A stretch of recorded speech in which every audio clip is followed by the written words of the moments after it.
true story.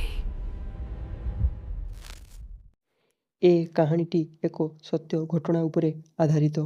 ମହାରାଷ୍ଟ୍ରର ମାଲୁଆରେ ଥିବା ଏକ ଛୋଟିଆ ଗାଁର ଲୋକସଂଖ୍ୟା ପ୍ରାୟ 2000 ହେବ। ସେହି ଗାଁର ଜଣେ ଛୋଟ ଝିଅ ନାଁ ତା'ର ଦାଦନ୍ୟା। ଦାଦନ୍ୟାର ଦୁନିଆ ଖୁବ୍ ସରଳ ଥିଲା। ବାପା ଫଟୋଗ୍ରାଫର, ମା' ଘର ସମ୍ଭାଳୁଥିଲେ। ଗୋଟେ ଛୋଟ ଭଉଣୀ ଥିଲା, ମାତ୍ର ଗୋଟିଏ ବର୍ଷର। ଘରଟି ସବୁବେଳେ ହସଖୁସିରେ ଭରି ଯାଉଥିଲା। ସବୁ କିଛି ଠିକ୍ ଥିଲା, କିନ୍ତୁ ସେମାନଙ୍କୁ ଜଣା ନଥିଲା ସେମାନଙ୍କ ଖୁସି ଉପରେ ଏକ କଳା ଛାୟା ପଡ଼ିବାକୁ ଯାଉଛି। ଆଉ ସବୁଠାରୁ ଦୁଃଖର କଥା ଯେ ସେ ଛାୟା କୌଣସି ବାହାର ଲୋକ ନୁହେଁ, ବରଂ ନିଜ ଗାଁର ଲୋକ ଥିଲା। ସେଦିନ ଅପରାହ୍ନ ପ୍ରାୟ 3ଟାରୁ 4ଟା ହେବ। ଦାଦନ୍ୟା ଘର ବାହାରେ ଖେଳୁଥିଲା। ହଠାତ୍ ଜଣେ ଯୁବକ ଆସି ସେହି ଝିଅଟିକୁ ଚକୋଲେଟ୍ ଦେବି କହି ତା' ସହିତ ନେଇଯାଇଥିଲେ। ଦାଦନ୍ୟା ଖୁସିରେ ତା' ସହିତ ଚାଲିଗଲା।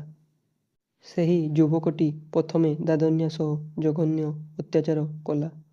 ତା'ପରେ ବଡ଼ ପଥର ଉଠାଇ ତା'ର ମୁଣ୍ଡ ଉପରେ ବାରମ୍ବାର ମାଡ଼ କଲା, ଯାହା ଫଳରେ ଝିଅଟି ସେହି ସ୍ଥାନରେ ମରିଗଲା। ଘରର ଲୋକ ଓ ଗାଁ ଲୋକ ସମସ୍ତେ ମିଶି ଦାଦନ୍ୟାକୁ ଖୋଜିବାକୁ ଲାଗିଲେ।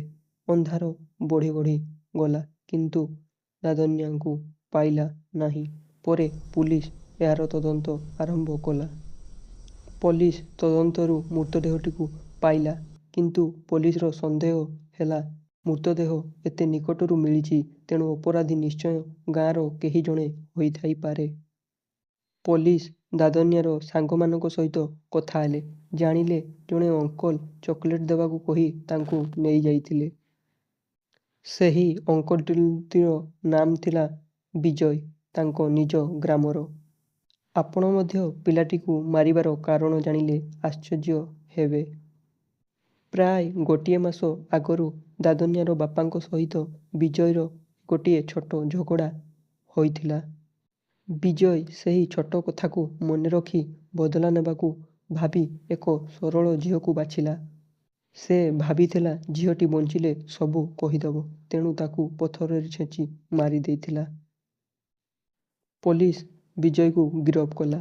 DNA ରିପୋର୍ଟ ମ୍ୟାଚ୍ ହେଲା ପରେ ସେ ସବୁକିଛି ମାନି ନେଇଥିଲା। କିନ୍ତୁ ତା'ପରେ ଯାହା ହେଲା ତାହା ଅଦ୍ଭୁତପୂର୍ଣ୍ଣ। ପୂରା ଗାଁ ରାଗରେ ଫାଟି ପଡ଼ିଲା। ହଜାର ହଜାର ଲୋକ ରାସ୍ତାକୁ ଓହ୍ଲାଇଲେ। ଲୋକଙ୍କର ଏକମାତ୍ର ଦାବୀ ଥିଲା ଝିଅଟିକୁ ନ୍ୟାୟ ମିଳୁ। ଦାଦନ୍ୟାର ମାଆଙ୍କର ଦୁଃଖ, ଲୋକଙ୍କ ରାଗ ଭିଡ଼ିଓରେ ଦେଖିଲେ ହୃଦୟ ଭାଙ୍ଗିଯାଏ। ସେ କହିଥିଲେ, ଯଦି ଏ ଦାନବକୁ ସଜା ନ ମିଳିଲା, ଆମେ ଏହିଠାରେ ହିଁ ଜୀବନ ହାରିଦେବୁ। ଦାଦନ୍ୟାର କାହାଣୀ ଆମକୁ ମନେ ପକାଏ ଯେ ଆମେ ସମାଜରେ କେତେ ଅସୁରକ୍ଷିତ। ଯଦି ଏ କାହାଣୀଟି ଆପଣଙ୍କୁ ଭଲ ଲାଗିଥାଏ, ତେବେ ଲାଇକ୍, ସେୟାର କରିବାକୁ ଭୁଲିବେ ନାହିଁ। ଦେଖା ହେବ ଆଉ ଗୋଟିଏ ନୂଆ ଭିଡ଼ିଓରେ। ଜୟ ଜଗନ୍ନାଥ।